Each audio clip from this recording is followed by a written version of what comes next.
alaykum in Arabic means, may death be on you. And the Prophet replies back, on you too. Hazrat Aisha, may Allah be pleased with her, the wife of the Prophet, she hears this and she gets very angry. She tells to the Jew that may Allah's curse be on you. May the wrath of Allah be on you. And she starts getting angry. So the Prophet tells to her that you should be calm, you should be humble, you should not get angry. So Hazrat Aisha, may Allah be pleased with her, she replies that, did you hear what they told you? So the Prophet replies, did you hear what I replied to them? And my dua would be accepted, their dua would not be accepted. So this was the way the Prophet dealt with the people. It's further mentioned in Sahih Muslim, volume number 4, hadith number 6280, that it's not proper for a person who's sidq to invoke curses with a person who is sincere. That means it's not right for a believer, a believing Muslim, to invoke curses on others, invoke and speak rudely and verbal abuses, etc. And it's mentioned in the hadith of Tirmidhi, hadith number 2019, that a believer should not invoke curses. It's not correct for a believer to invoke curses. And therefore the Prophet always said that when people get angry, he said that I have come as a mercy and blessing. I have not come as invoker of curses. So here we realize that this was the example that we have to follow. And as Allah says in the Quran, in Surah Ahzab, chapter 33, verse number 21, that verily in the Prophet is the most beautiful pattern of conduct. So while doing dawah, while doing islah, we should never get angry, we should not retaliate, we should win them over. Winning over is much better than rather retaliating. You have to be kind, soft and merciful. Jazakallah khair for the answer. Next question, Dr. Zakir, is what is the ruling on the one who commits suicide? And furthermore, what can the parents do to reduce the punishment of the one who has committed suicide? As far as suicide is concerned, we discussed earlier that it is one of the major sins. According to Imam Al-Dhahabi, in his book Al-Kabair, he put suicide as number 29th in the list of 70 major sins. And Allah says in the Quran, in Surah Baqarah, chapter number 2, verse number 195, make not your own hands the cause of your destruction, indicating very clearly that suicide is prohibited in Islam. And there are various hadith which speak about this. It's mentioned in Sahih Bukhari, volume number 7, hadith number 5778, where the beloved Prophet Muhammad Sallallahu Alaihi Wasallam said that whoever throws himself from the mountain and falls and dies, he will keep on falling perpetually in the hellfire forever.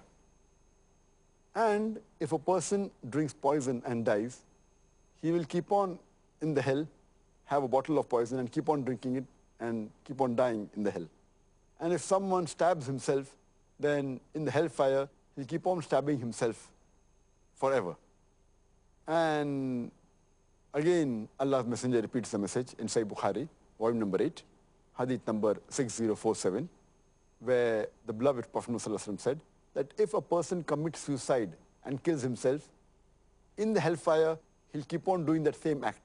He'll be found in the same way in the hell. The same way he killed himself, he will have the same action done in the hell.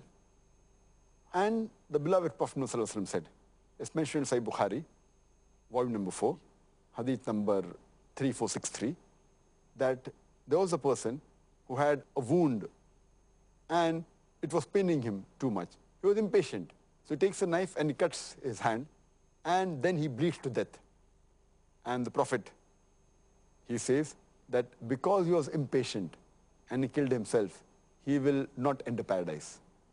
And a similar hadith is mentioned in Sahih Muslim, volume number 2, in the book of Salah, hadith number 2133, that a person was brought to the Prophet who had killed himself with a broad-headed spear. And he had committed suicide. He was brought to the Prophet. So the Prophet did not read his Janazah Salah. From here we come to know that it is a major sin. But that doesn't mean, when we come to know further, we come to know that the other Sahabas did read the Janazah Salah. It doesn't mean that if a person who commits suicide has done kufr. It's not the biggest sin in Islam. It is a major sin. It is a big sin. But it does not tantamount to kufr. And if Allah wishes and pleases, He may forgive him. As Allah says in the Quran in Surah Nisa, chapter 4, verse 48, and in Surah Nisa, chapter 4, verse 116, if Allah pleases, He may forgive any sin. but the sin of shirk he'll never forgive. So that is the reason in such cases when a person who commits suicide, it's a major sin, every Muslim should be discouraged. But if he does that, the other Muslims, they should pray for him, pray for his maghfirah, ask for forgiveness. And similarly, as the question was, what should the parents do of a person who has committed suicide? So the parents should pray to Allah subhanahu wa ta'ala to forgive their child if he has committed suicide. And inshallah, Allah is Rahman ar-Rahim. And if Allah pleases, he may forgive. Jazakallah khair for the answer, and may Allah subhanahu wa ta'ala forgive any of those people that have wrongfully killed themselves like this. The last question from our viewers today is, some people think it's not obligatory to enjoin what is good and forbid what is evil. They quote the verse from Surah Al-Ma'idah, Surah 5, verse 105, "O you who believe, guard your own souls. If you follow the right guidance, no hurt can come to you for those who are in error." To support their claim, is it the right interpretation or not? As far as the interpretation of this verse of the Quran is concerned, this verse says that, "O you who believe, no harm will come to you if you follow the right guidance." So the criteria of this verse is that you should follow the right guidance. And if you read the commentary of this verse, right guidance is what? Right guidance is enjoining what is good and forbidding what is wrong. As Allah says in the Quran in Surah Al-Imran, chapter number 3, verse number 110, "Kuntum khayra ummatin ukhrijat lin-nas." O ye Muslims, ye are the best of people evolved for mankind, enjoining what is good and forbidding what is wrong. تَأْمِرُونَ بِالْمَعْرُوفِ وَتَنْهَوْنَ عَنِ الْمُنْكَرِ وَتُؤْمِنُونَ بِاللَّهِ. Enjoining what is good and forbidding what is wrong and believing in Allah. So, if you have to be on the right guidance, Allah says, you have to enjoin what is good and forbid what is wrong and believe in Allah. If you do not enjoin what is good and if you do not forbid what is wrong, you are unfit to be called as khaira ummah. So even according to this verse, you have to enjoin what is good and forbid what is wrong. And the criteria for any Muslim to go to Jannah are given in Surah Al-Asr, chapter number 103, verse number 1 to 3, which says, "Wal asr, innal insana lafi khusr, illa allazina amanu wa amilu salihati wa tawasaw bil haqqi wa tawasaw bis sabr."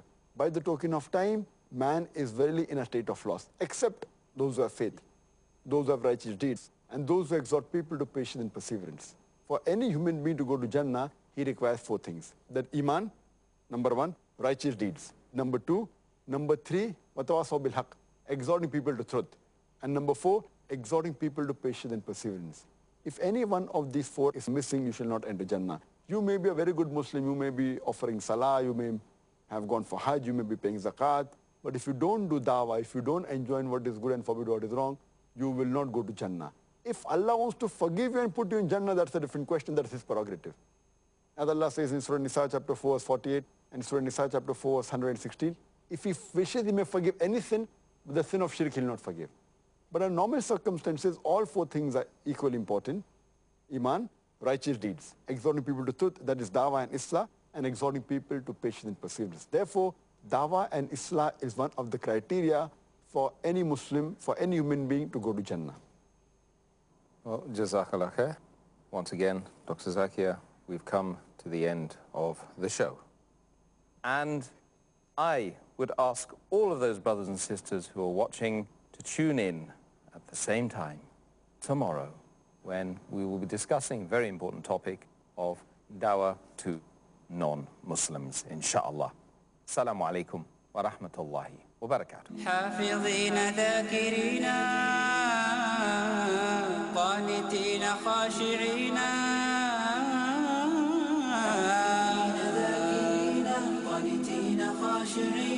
مسلمين مؤمنين للإله عابدين. شهرنا صوم وعتق وقنوت فيه صدق، يومنا صبر ورفق بدموع البائسين. رمضان قد أهل بالصيام وأطل مسعدا أهلا وخلا